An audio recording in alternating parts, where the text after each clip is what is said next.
peuvent profiter des vacances? On peut?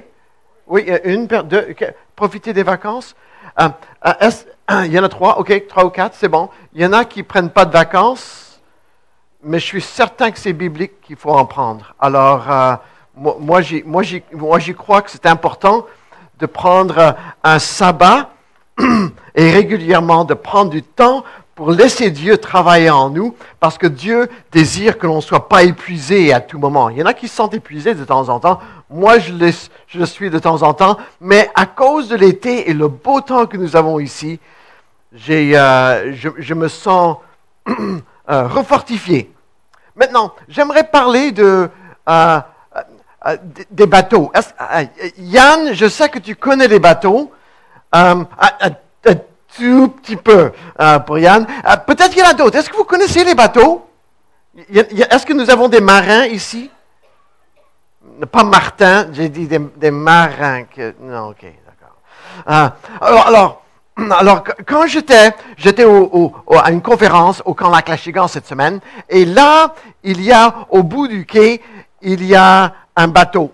En fait, dans les années antérieures, il y avait un bateau, c'était un bateau peut-être à moteur pour aller vite, à 2 places, peut-être 3 places, et puis pour faire le tour du lac. Mais je suis en train de regarder que les bateaux au lac ont changé. C'est plus ces petits bateaux pour aller très vite et faire beaucoup de bruit. Ils sont changés. Ils sont maintenant des bateaux un peu plus grands. Ils sont grands comme des pontons. Non, c'est des pontons, c'est comme ça qu'on les appelle. Oui, en fait, des bateaux à peut-être 12 ou 13 places. En fait, on va parler un peu de Jésus et son bateau ponton qui était un bateau à 13 places, si je me rappelle bien.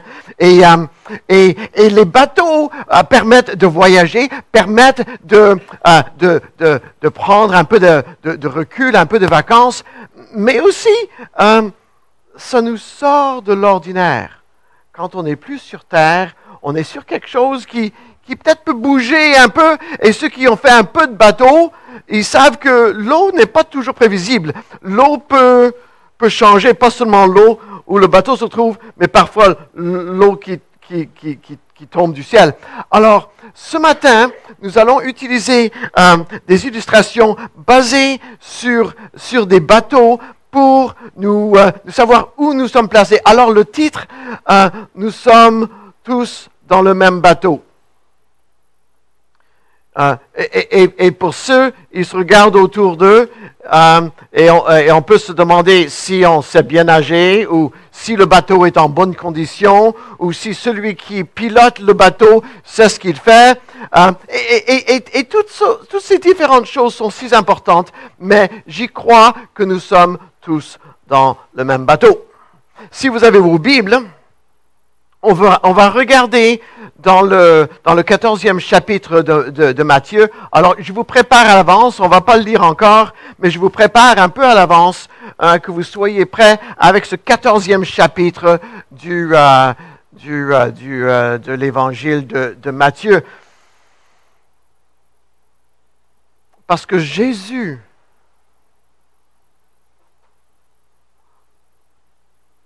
reconnaît la valeur d'un bateau.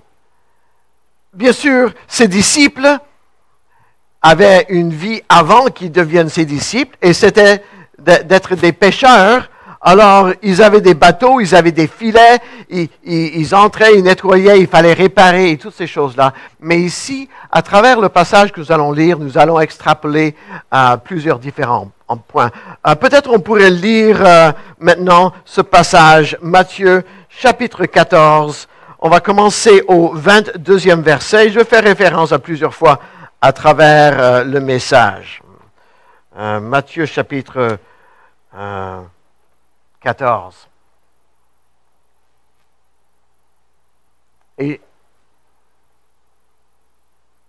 vous savez, ce serait vraiment bien d'entendre la voix de quelqu'un d'autre. Est-ce qu'il y a quelqu'un qui désire lire le passage biblique ce matin? Ce serait vraiment bien. Est-ce que nous avons un volontaire?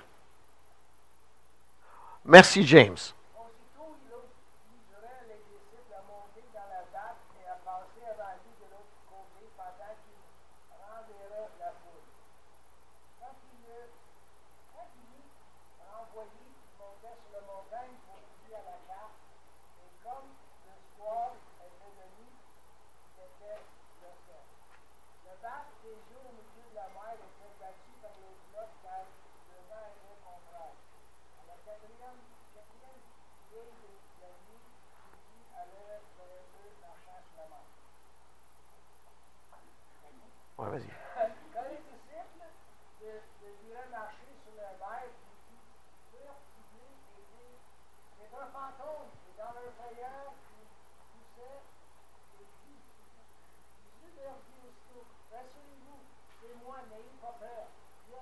Pierre lui répondit, Seigneur, si c'est toi, ordonne qu'ils mettent leur foi sur les eaux. Et il a dit, viens, Pierre, sortez de la barque et marcha sur les eaux pour aller vers Jésus. Allez, continue. T'es presque rendu, ça s'arrête là, à cette page. Mais voyant que le vent était fort, voyant que le vent était fort, il eut peur, et comme il commençait à enfoncer, il s'écriait, Seigneur, sauve-moi. Aussitôt Jésus étendit la main, il saisit et lui dit, homme de peu de foi, pourquoi as-tu douté? Et il monte dans la barque et le vent cessait. Ceux qui étaient dans la barque vinrent se prosterner devant Jésus et dire, tu es véritablement le Fils de Dieu. Merci, James. Ce passage biblique, oui, on va rester là. On va rester là sur... parce que il y a 4 choses de ce texte. J'aimerais que vous recevez. 4 choses. Numéro 1, si on regarde dans le 24e verset, vous allez voir, nous allons nulle part sous nos propres forces. Verset 24, la barque déjà au milieu de la mer était battue par les flottes, car le vent était contraire. Alors, ils essayaient, ils allaient où? Ils allaient nulle part. Ils étaient au milieu du lac, et puis ça faisait longtemps qu'ils ramaient à nulle part. N'oubliez pas, sous nos propres forces, où est-ce que nous allons? Nulle part. Deuxièmement, j'aimerais que vous sachiez, dans ce passage, c'est le 27e verset. Jésus leur dit aussitôt, « Rassurez-vous, ne craignez point, n'ayez pas peur, c'est moi. » Alors, deuxième point à se rappeler, c'est « N'ayez pas peur. » Il y a des choses dans la vie qui nous font peur. Il y a des circonstances, on ne sait pas quoi faire. Jésus, il nous dit, « N'ayez pas peur. » Rassurez-vous, c'est moi. Troisième chose, j'aimerais que l'on connaisse de ce passage, verset 32.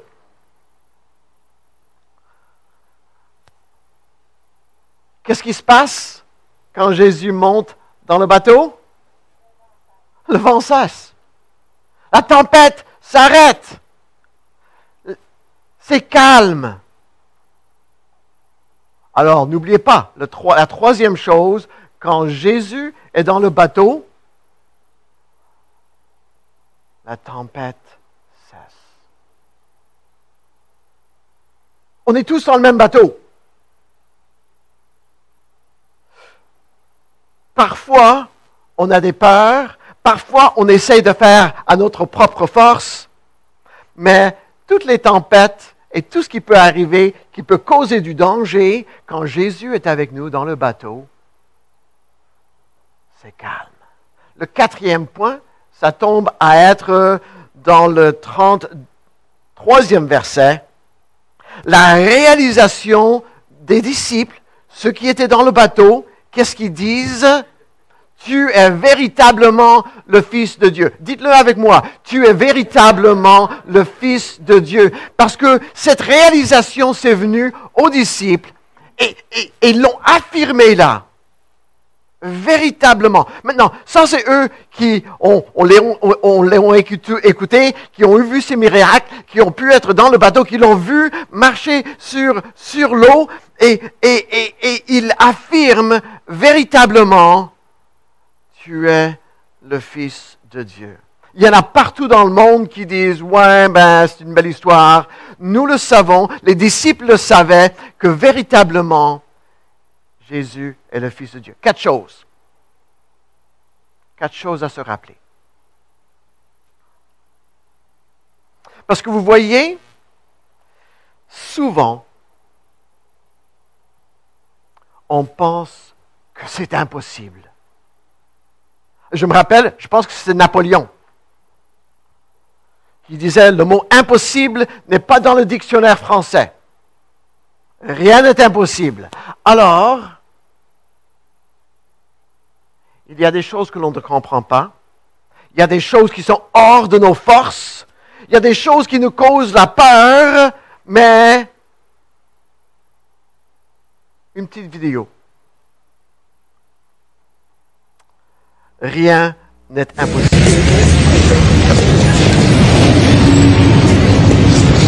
He's got the whole world in his hands. He got the whole wide world in his hands. He got the whole world in his hands. He got the whole world in his hands.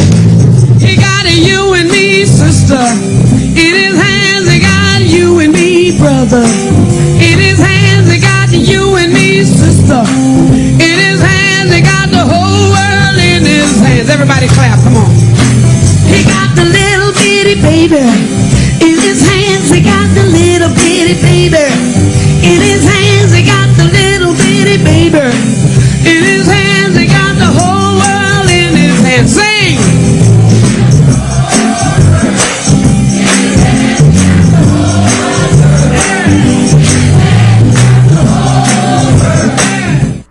Voilà. Si vous portez les bons souliers, vous pouvez faire n'importe quoi.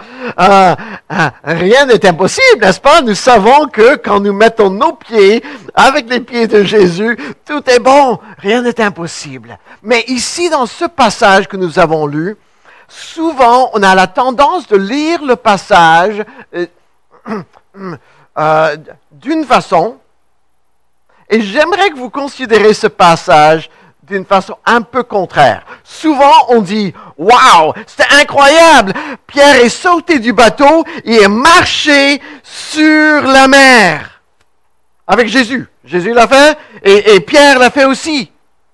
Ah, c'est incroyable! Rien n'est impossible, bien sûr. Et ensuite, on doute la foi de Pierre. Ah, regarde autour de lui, il commence à couler. Souvent, j'ai prêché comme ça, peut-être vous l'avez déjà entendu comme ça, mais j'aimerais reculer juste un peu et dire, peut-être c'est pas exactement ça le message que nous avons. La leçon n'est pas si Pierre avait plus de foi, il aurait mieux fait. Ah, voilà, je regarde dans les yeux, et j'y suis, non, il aurait mieux fait, sauf il a mal fait, alors il a coulé. Peut-être pas ça. Mais peut-être il aurait eu plus de foi s'il restait dans le bateau.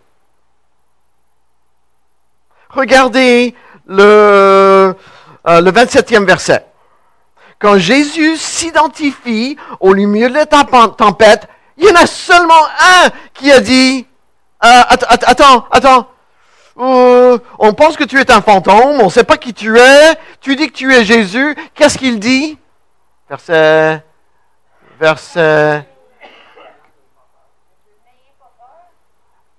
C'est Pierre qui dit, si c'est toi, où est-ce que c'est? C'est quel verset? Ah, verset 28. Seigneur, si c'est toi, quelle sorte de foi est-ce que tu as? Si c'est toi, j'ai besoin d'un signe. Si c'est toi, montre-moi, fais quelque chose d'incroyable, fais quelque chose qui est impossible. Tous les autres disciples sont restés dans le bateau, ils ont dit, on te croit, c'est toi Jésus, on va t'attendre ici. En fait, on rame dans ta direction, mais ça va nulle part. Alors on va juste t'attendre ici. On est content que tu es venu. Peut-être Pierre aurait pu avoir plus de foi en restant dans le bateau, au lieu de lancer un défi à Jésus qui venait. Ouais, il y a quelqu'un qui marche sur l'eau.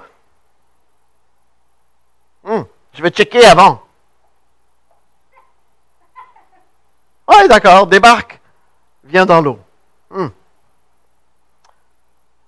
Il demande si c'est vraiment toi. En pensant à cette histoire un peu différente, on peut regarder la façon que ça change au 31e verset. Parce que là, au 31e, et aussitôt Jésus le saisit et lui dit, « Homme de peu de foi, pourquoi as-tu douté? » Il parle directement à Pierre. Pourquoi est-ce que tu as douté? Pourquoi est-ce qu'on doute?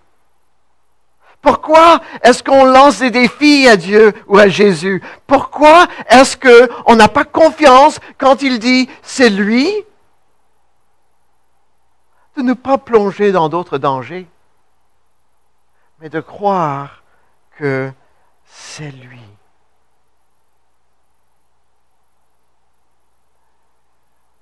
Peut-être Jésus lui disait, Pierre, si tu aurais plus de foi, tu serais resté dans le bateau avec les autres. Où était la bonne place pour toi? Je pense que ça enlève le spotlight de Pierre et sa petite balade sur la mer, et ça le met sur l'importance de l'Église. Une des sessions durant la semaine, c'était l'importance de l'Église. L'Église est très importante à l'Armée du Salut. C'est important. En fait, c'est si central à ce que nous faisons. Nous ne faisons pas les œuvres dans la communauté sans l'Assemblée, sans les gens qui disent « Nous sommes là à cause d'une conviction, à cause de notre foi en Dieu. » Et Jésus nous dit de servir. Alors nous sommes ici, dans le bateau, ensemble, appelés par Jésus. C'est là. C'est là où nous devons être. Bien sûr, l'Église n'est pas le bâtiment. Oui, l'Église peut être le bâtiment, mais l'Église n'est pas nécessairement le bâtiment.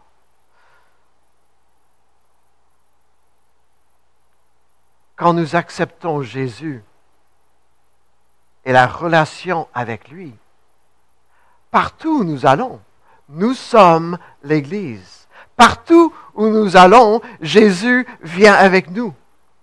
Son Saint-Esprit qui est en nous nous motive, nous guide, nous dirige. Alors à chaque instant, cette Église se réparpille et témoigne de la bonté de Dieu.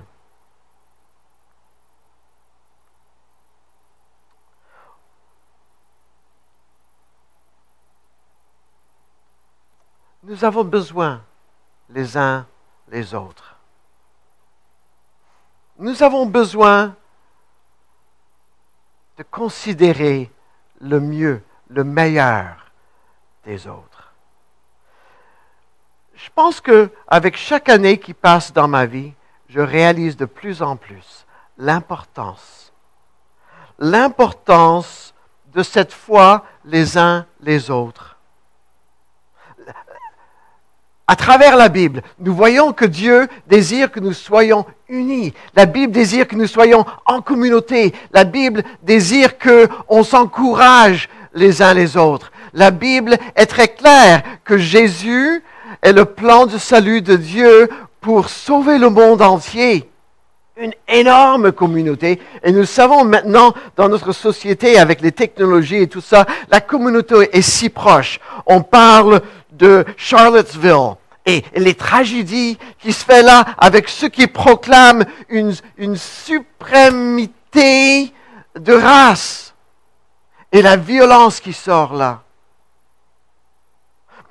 On le voit avec les postures nucléaires entre la Corée du Nord et les États-Unis. Beaucoup de grandes paroles. Et on prie, pas d'action, sauf de réduire. Parce que nous vivons dans un monde, on sait ce qui se passe, on a les opinions qui nous viennent à chaque instant. Nous avons besoin de savoir que nous sommes encouragés, que nous sommes unis. Nous avons besoin de savoir que notre relation, les uns envers les autres, est si importante. Une famille qui a besoin l'un de l'autre. Peut-être nous pouvons peut-être nous pouvons réfléchir sur certaines questions.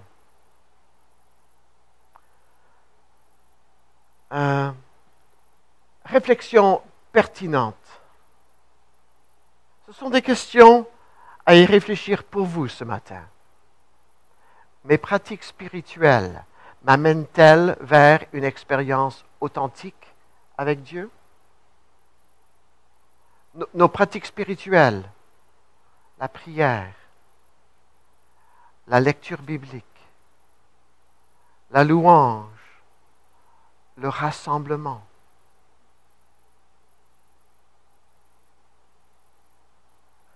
Ou comment pourrais-je mettre du temps à part pour Dieu?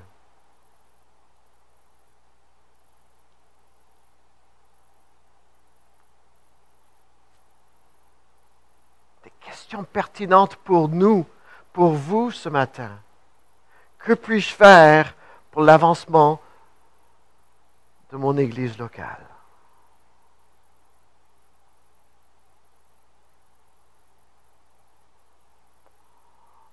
En sachant que rien n'est impossible à Dieu, en sachant qu'il nous a réunis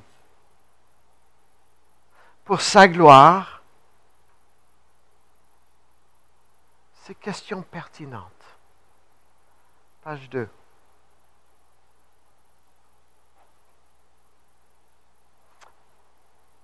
De pouvoir se demander cette première question. En quoi ou en qui se trouve-t-elle votre identité?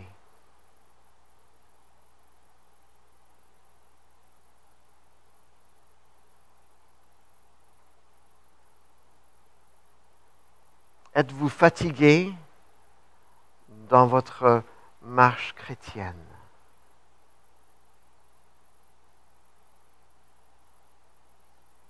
Quelle sorte d'activité est-ce que vous trouvez apaisante?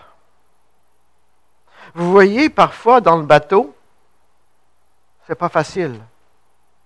Parfois, oui, il faut quand même ramer. Parfois, il faut ajuster les voiles. Parfois, il faut vérifier le moteur, qu'il y a la bonne huile dedans et que tout fonctionne bien.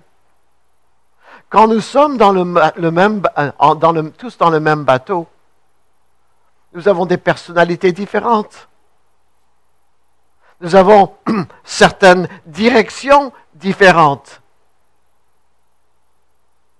Certaines façons de faire différentes. Mais nous sommes quand même tous dans le même bateau. Mais parfois, les choses deviennent lourdes. Très lourdes. Des choses viennent décourageantes.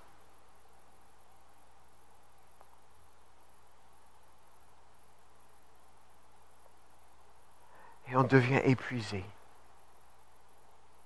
Est-ce que nous fonctionnons bien quand on est épuisé? Non, pas vraiment. La fatigue de l'âme s'installe quand nous mettons nos vies à un rythme déraisonnable, insolutenable, qui entraîne l'insatisfaction.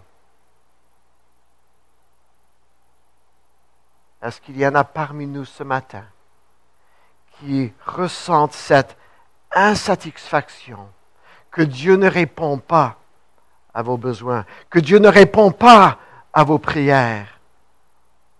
Est-ce possible une fatigue spirituelle?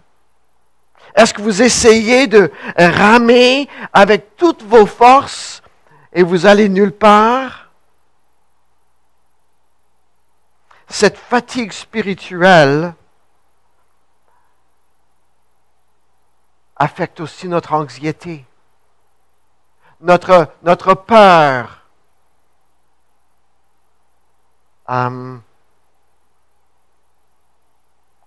Est-ce qu'on peut l'éteindre? Est-ce qu'on peut éteindre ce air conditionneur ici, s'il vous plaît? Merci, Jacques. C'est pas qu'on est anxieux, mais je ne sais pas, est-ce que celui-là fait quelque chose? Ou est-ce que c'est juste dehors?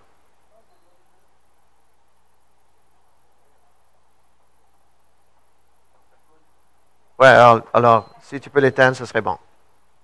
Ça coule plus. Voilà. Réparer. Ah, t'es super, Jacques, merci. Maintenant, on va vraiment entendre que ça coule. On est dans le bateau, et puis ça coule! Ah! Ouais, parce que parfois, le bateau a des trous. Ouais, parfois, il faut réparer les choses dans le bateau. Parfois, ça prend... on ne sait pas quoi faire. Parfois, le bateau s'approche du sable et il faut le virer de l'autre bord.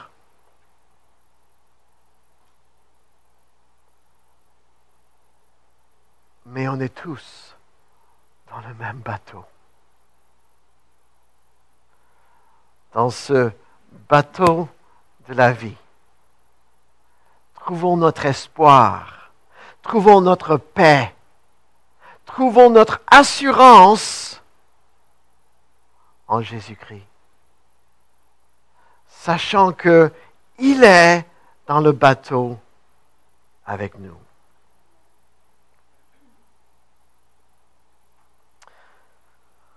Nous le savons très bien que l'Église n'est pas parfaite. Oui, on le sait. Loin de cela. Parce que c'est quoi le mot flawed? Je suis faible, je suis faillible. Est-ce que c'est un mot? Faible? Non, pas weak, mais... mais pas seulement moi. Nous sommes tous faillibles. Nous sommes tous responsables pour la condition du bateau. À cause du péché dans le monde, à cause du péché en nous, nous causons les faiblesses dans ce bateau. À cause de notre manque de foi, à cause de nos craintes, à cause de nos efforts, on oublie que véritablement, Jésus, tu es le Fils de Dieu. Mais à cause de nous, on est limité. À cause de nous, l'Église est faible. À cause de nous, l'Église est limitée. Il n'y a aucune Église parfaite.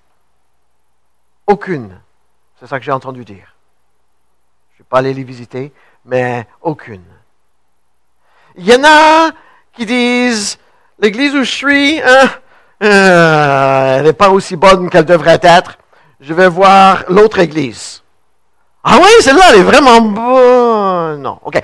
Je vais voir une autre Église. Et puis, parce que la réalité, si l'Église a des humains, et nous sommes là, il va avoir des problèmes, il va avoir des limitations.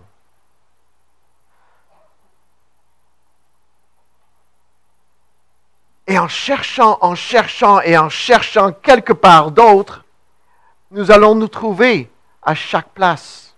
Nous, avec notre péché, nous, avec notre faiblesse, nous, avec nos limites, et nous les apportons où nous allons. C'est incroyable, mais la grâce de Dieu peut travailler dans cette Église.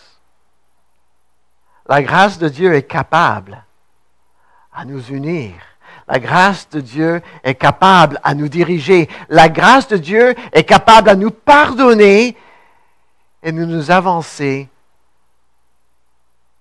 à travers la tempête, à travers les vents qui soufflent, à travers notre infidélité, à travers nos craintes, à travers notre faiblesse et à travers nos doutes. C'est l'Église, c'est à travers l'Église que nos cœurs sont formés vers Dieu. C'est à l'Église où les cœurs endurcis s'assouplissent dans la direction de Dieu et éventuellement ouvrir leur cœur à Dieu. C'est à l'Église où les bras sont grands ouverts à prier les uns pour les autres. C'est à l'Église où on s'encourage. C'est à l'Église qu'on a la capacité d'absorber le deuil.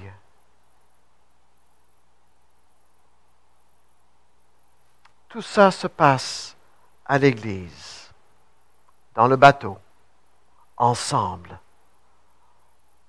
où Dieu nous appelle à être. Régulièrement, ma liste de prières, je prie pour chacun de vous par nom. Et si je sais qu'il y a des choses dans votre vie qui sont lourdes, je continue ma prière sur vous,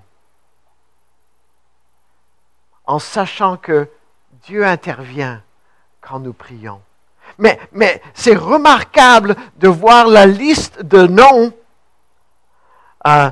des membres ou des amis ou des soldats, des adhérents de cette Église au fur des années. Parce qu'on ne raye pas quelqu'un quand ils ne viennent plus. On les laisse sur la liste et on continue à prier. Et beaucoup de personnes, je ne connais même pas. Mais de temps en temps, je passe le livre et je prie pour des noms. Les noms des personnes qui, à un point dans leur vie, étaient dans ce bateau, avec nous. Et pour de variétés de raisons, ne sont plus ici, mais nous prions quand même pour eux, parce que Dieu désire cette unité parmi nous. J'espère que vous vous êtes fait une liste de prières aussi. Si vous ne l'avez pas fait, regardez autour de vous et faites une liste des noms des personnes que vous connaissez par nom. Et s'il y a quelqu'un que vous ne connaissez pas, dites-vous, j'ai besoin de prier pour eux, mais je ne connais même pas leur nom. Comment est-ce que je peux prier pour la dame qui s'assoit dans la tête de rangée au côté? C'est pas trop efficace dans la prière, quand ça pourrait l'être. Allez rencontrer quelqu'un et dites, je désire prier pour vous cette semaine. Et que votre liste s'agrandisse. Et que ce bateau devienne plus solide. Que nous réparons. Parce que si notre bateau n'est pas trop solide, comment est-ce qu'on peut dire, venez, on peut vous aider. Vous êtes tombé dans le péché, venez sauter dans notre bateau. Attention, ça coule là d'un côté, puis il y a un trou de l'autre. Ensemble, Jésus donne la paix quand nous sommes ensemble avec lui dans le bateau.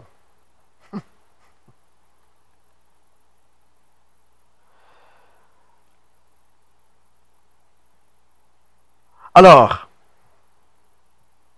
c'est comme si un lundi matin, on se réveille, on écoute à la radio, et puis ça nous dit que c'était pas vrai. Les athées l'avaient complètement ils avaient raison tout le long. Qu'est-ce qu'on fait? Est-ce qu'on s'oublie? Non! On va quand même se réunir le lundi soir pour la prière. On va quand même appeler nos amis, on va quand même prier, on va quand même encourager. Parce que nous savons que nous sommes importants l'un pour l'autre. Et même si les nouvelles disent autre chose, nous avons la foi que le fantôme n'est pas un fantôme, mais c'est Jésus qui marche sur l'eau parce que rien n'est impossible à lui.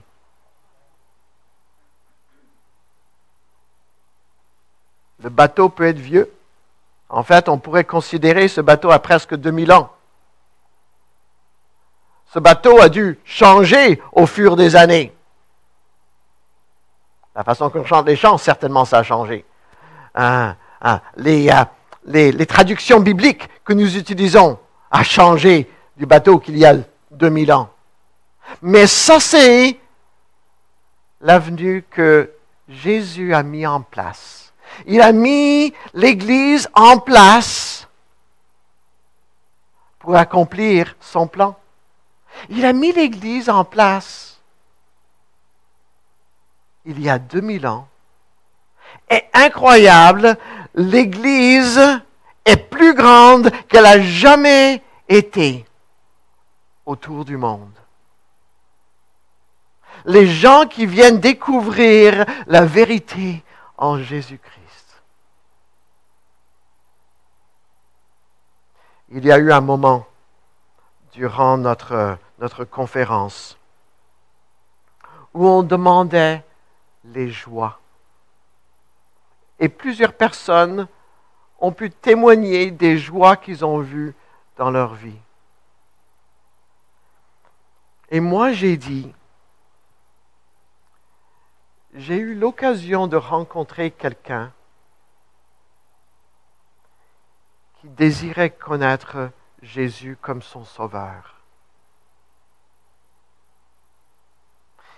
Il a dit, oui, je crois dans une puissance, je ne me rappelle pas, supérieure, mais je veux savoir plus. Et j'ai pu, avec un petit livret, un petit passage biblique, expliquer les étapes de la foi pour connaître Jésus, pour l'accepter dans notre vie, dans sa vie. Et il a prié cette prière avec moi.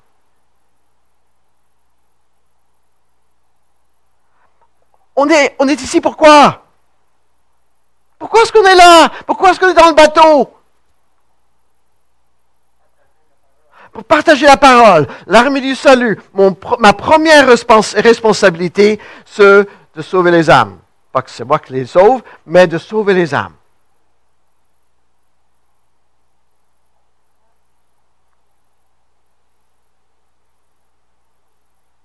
Alors désolé, je ne suis pas pasteur, je suis évangéliste.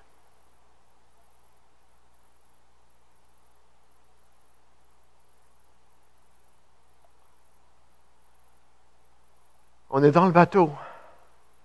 On a besoin l'un de l'autre. Et on a besoin de prendre quelqu'un que Jésus tend la main à quelqu'un qui coule et dit, viens dans le bateau. Viens dans le bateau. Tes craintes,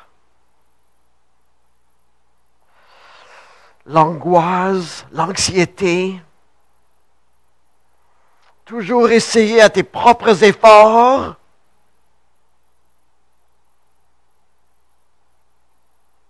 Viens dans le bateau. Viens dans le bateau. Découvrez Jésus comme votre sauveur.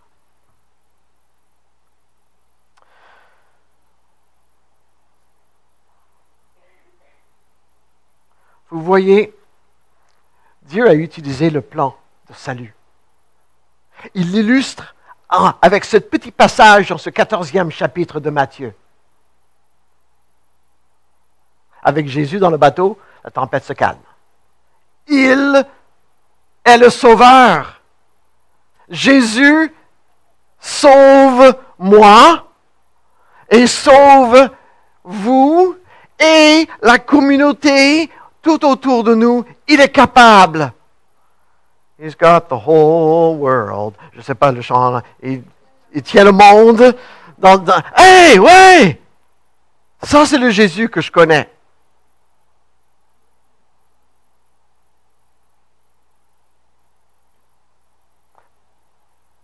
Mais ça me rappelle un autre bateau. Il y a très, très longtemps, il y avait... quelqu'un a reçu l'instruction de bâtir un bateau. Bâtir le grand, fort, capable à résister à la tempête, capable à résister à la pluie. Est-ce que j'ai dit la pluie? Oui, la pluie et encore de la pluie, jour et nuit, la pluie. Est-ce qu'il y en a qui savent le nom de ce monsieur qui a bâti le bateau? Il s'appelle Noé, ok, pour ceux qui ne se rappellent pas. Oui, Dieu a donné l'instruction à Noé, ça se trouve dans Genèse 6, 7 et 8. Le monde vivait contre Dieu, dans l'autre direction de Dieu. Le monde, les gens ne croyaient plus, vivaient plus. C'était vraiment pas bien. Terrible. Et Dieu se demande, qu'est-ce que j'ai fait? Qu'est-ce que j'ai fait? Comment c'est rendu si pire que ça? J'ai un plan. J'ai un plan pour le salut du monde. Et Noé a commencé à bâtir ce bateau.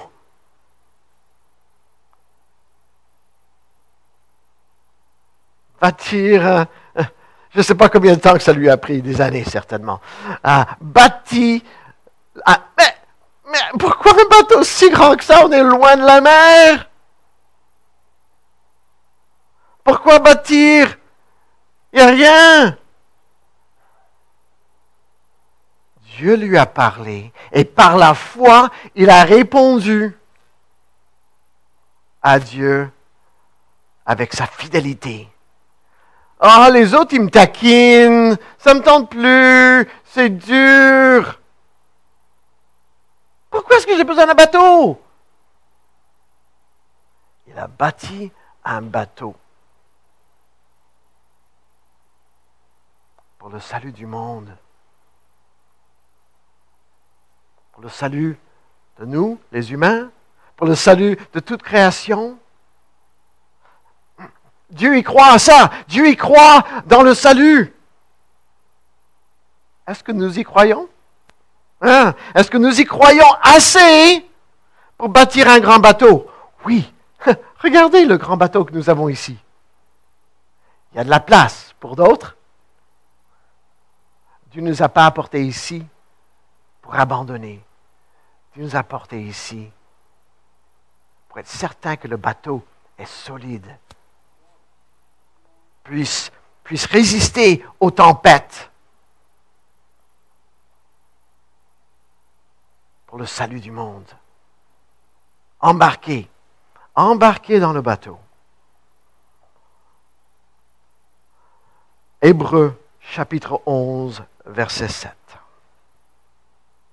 C'est par la foi que Noé, divinement averti des choses qu'on ne voyait pas encore, et saisi une crainte respectueuse, construit une arche pour sauver sa famille. C'est par elle qu'il condamna le monde. Il devint héritier de la justice qui s'obtient par la foi.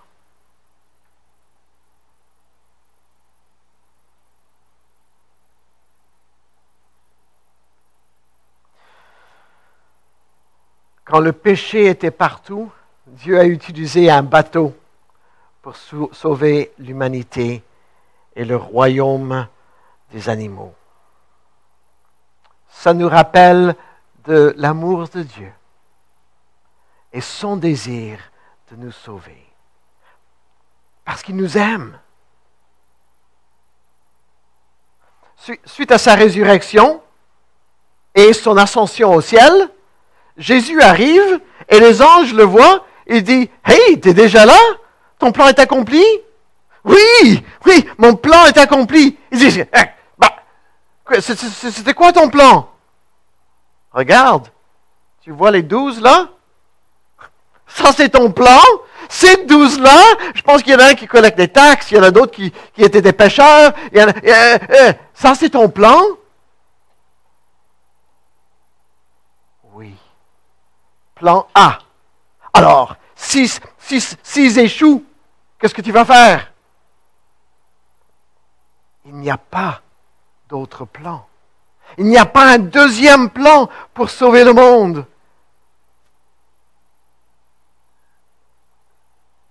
Ces 50 personnes se choisies pour le salut du monde. Est-ce que vous êtes prêts? Il faut se rappeler que nous sommes l'argile dans les mains de Dieu.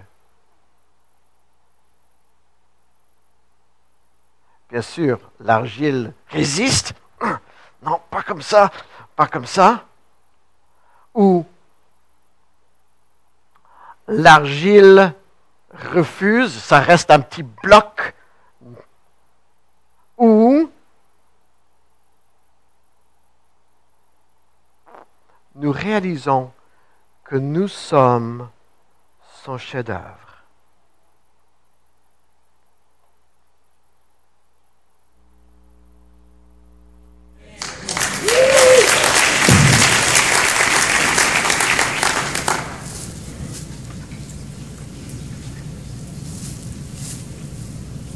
Pick me up like a paintbrush, God, dip it in the colors of my life.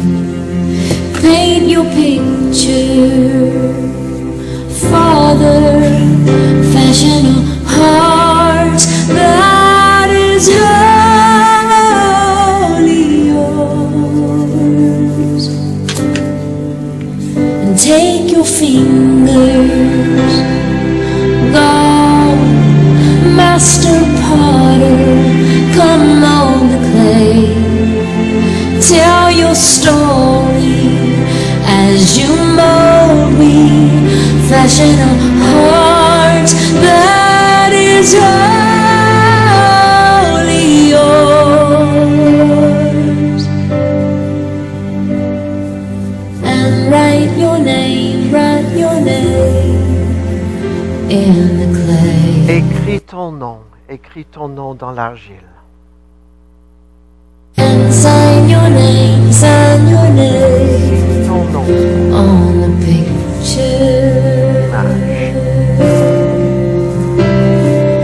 And write your name Écris ton nom in the clay. sur l'argile. And sign your name Ton nom on the picture. Pick me up like a paintbrush, God, dip it in the colors of my life. Paint your picture, Father, fashion a heart that is wholly yours. And take your fingers, Lord, Master Potter, come mold the clay. Tell your story as you mold me, fashion a heart that is wholly yours.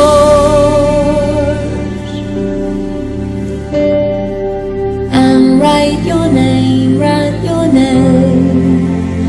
in the clay.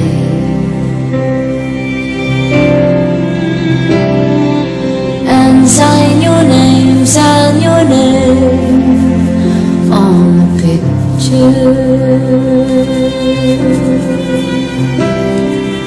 And write your name in the clay.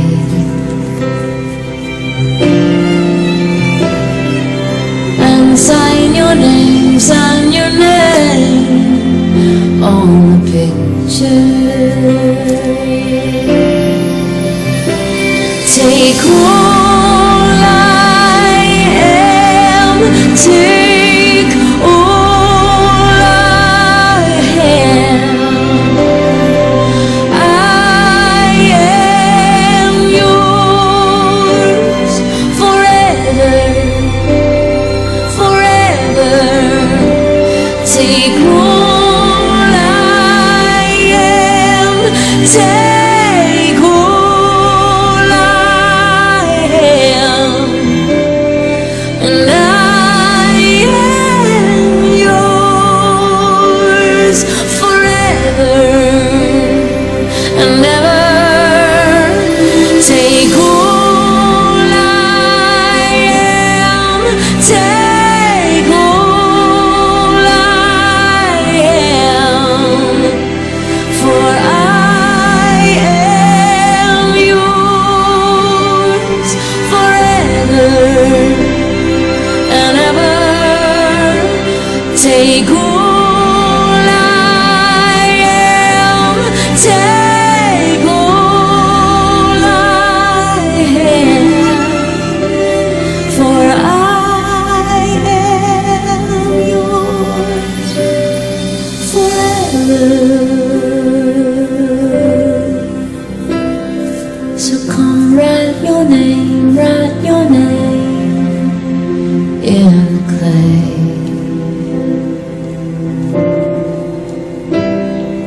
Come, sign your name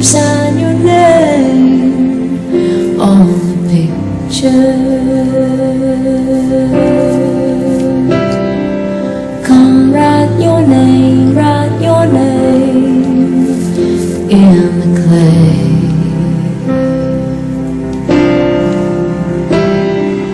Come, sign your name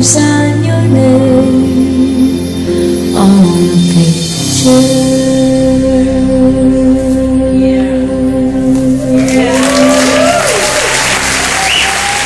Parole de Dieu.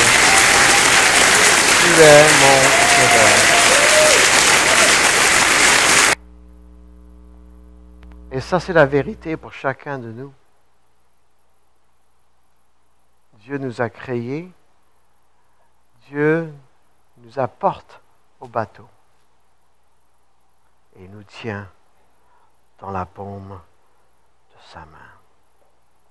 C'est lui qui nous a formés.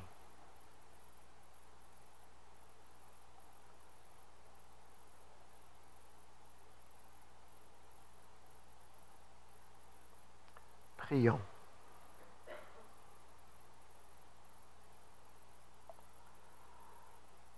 Dans ce bateau, Seigneur, tu nous as amenés ce matin pour te découvrir d'une façon plus profonde, pour reconnaître qui nous sommes, l'importance de ton salut, l'importance des uns des autres, l'importance de vivre pour toi par la foi, pas sous nos propres efforts, ni par la crainte,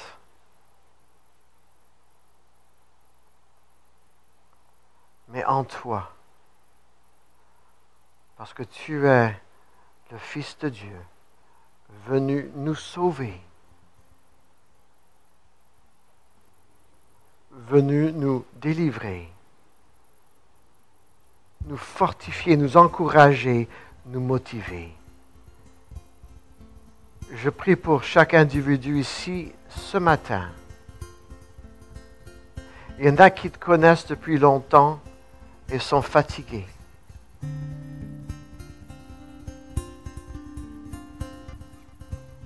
Montre ta voix, Seigneur. Il y en a ici, Seigneur, qui sont le long de cette voie, ce cheminement, et qui voient qu'il y a des trous partout. Et ils ne savent pas quoi faire pour réparer le bateau. Seigneur, tu nous as donné ta parole et cette communication avec toi. Que cette relation que nous avons avec toi soit intacte.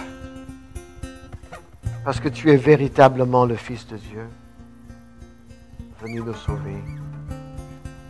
Et il y en a ce matin, ceux qui ne connaissent peut-être pas comme Sauveur, qui sont tout au début, ils cherchent, ils veulent te découvrir. Ah, il y a ce fardeau qu'ils désirent laisser au pied de ta croix. Et Seigneur, ils veulent répondre à ton appel. Est-ce que la réponse c'est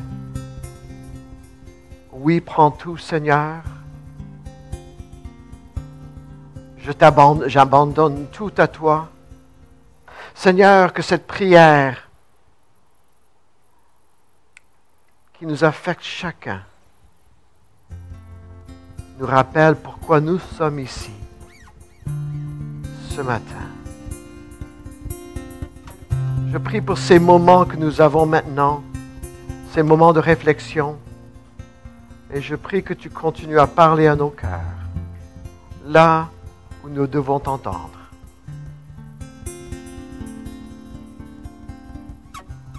Au nom de Jésus.